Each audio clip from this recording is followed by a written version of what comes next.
started, members of the ANC picketed outside the building. Zille's address of over 2 hours focused in large part on the Western Cape's performance in terms of job creation and investments. She described several so-called game-changing programs, which will, among others, include skills development, clean energy, better living housing models and after-schools programs. Zille said business confidence in the provincial economy has seen an upward trend and provincial government has managed to recover from and grow jobs since the global recession.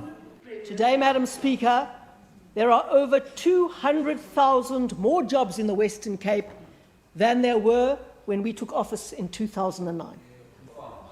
We have managed to recover from and grow jobs since the global recession. The unemployment rate has gone down over the last 3 years.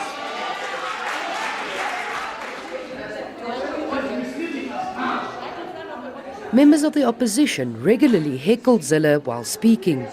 The House was called to order several times. We have an opportunity earmarked next week for debate and questions. I don't mind interjections, but ongoing running commentary drowning out the speaker will not be allowed. Thank you. Undeterred, Zille continued to lay out plans for further growth and development in the province until 2019. Zille said ambitious targets are set, which are highly susceptible to economic conditions, but that extensive efforts will be made. This includes over 530 million rand invested in skills development, of which a large chunk will be allocated to supporting youth in work placement. Other issues raised include addressing a more integrated society, in especially the city, with projects in the pipeline to create mixed-income housing. Renewable energy is also high on the agenda. Drug abuse is another headache, but Zille says in the last 5 years, the budget for substance abuse programs has nearly doubled to over 92 million rand. Policing, especially in gang-ravaged areas, remain a challenge. She, however, says the province remains committed to working closely with police. There is a major deficit in policing resources in the Western Cape, with police-to-population ratios in excess of 1 police officer to 700 residents in some of the precincts hardest hit by crime. Order. To put this in perspective, Deputy Speaker, the national average police-to-population ratio is 1 officer to 328 people. In some of our worst affected precincts, it is 1 to 700. That is half as many policemen in relation to population in some of our most crime-ridden areas, which is an absolute scandal. The mandate for policing falls within the national government.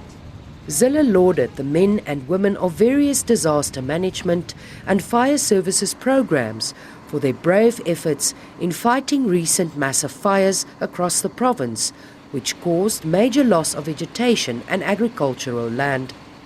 The Premier ended her speech by saying there is hope despite massive challenges.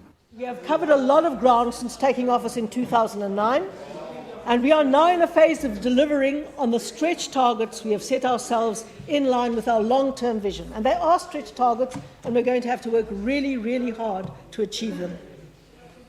But let me say again, we are working for the Western Cape to succeed because we all passionately want South Africa to succeed. I am more optimistic about our future than I have ever been before. Opposition parties have expressed mixed reaction to the speech, saying they would have liked to see more detail on the massive housing backlog and crime. Well, the speech didn't surprise me. I expected those claims, a lot of noise about the national deliveries and where they have not done much and they shift the blame to national. And I expected that it makes them comfortable. But to be honest with you, we appreciated the fact that there has been a clean audit. It shows that there is some paperwork done, the administration is solid. By the way, this is administration that was adopted from the ANC. Now, the state of the province today was a joke. I would like to see the issue of crime, the abuse of drugs, should get preference in terms of the challenges of the people of the Western Cape. She did not speak about anything about the racism at the moment now. And she, as I think as Premier, she could have said, starts with you, those type of things. The sentiment said in National Parliament.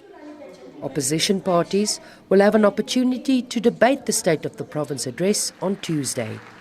Mariska Botha, SABC News, Cape Town.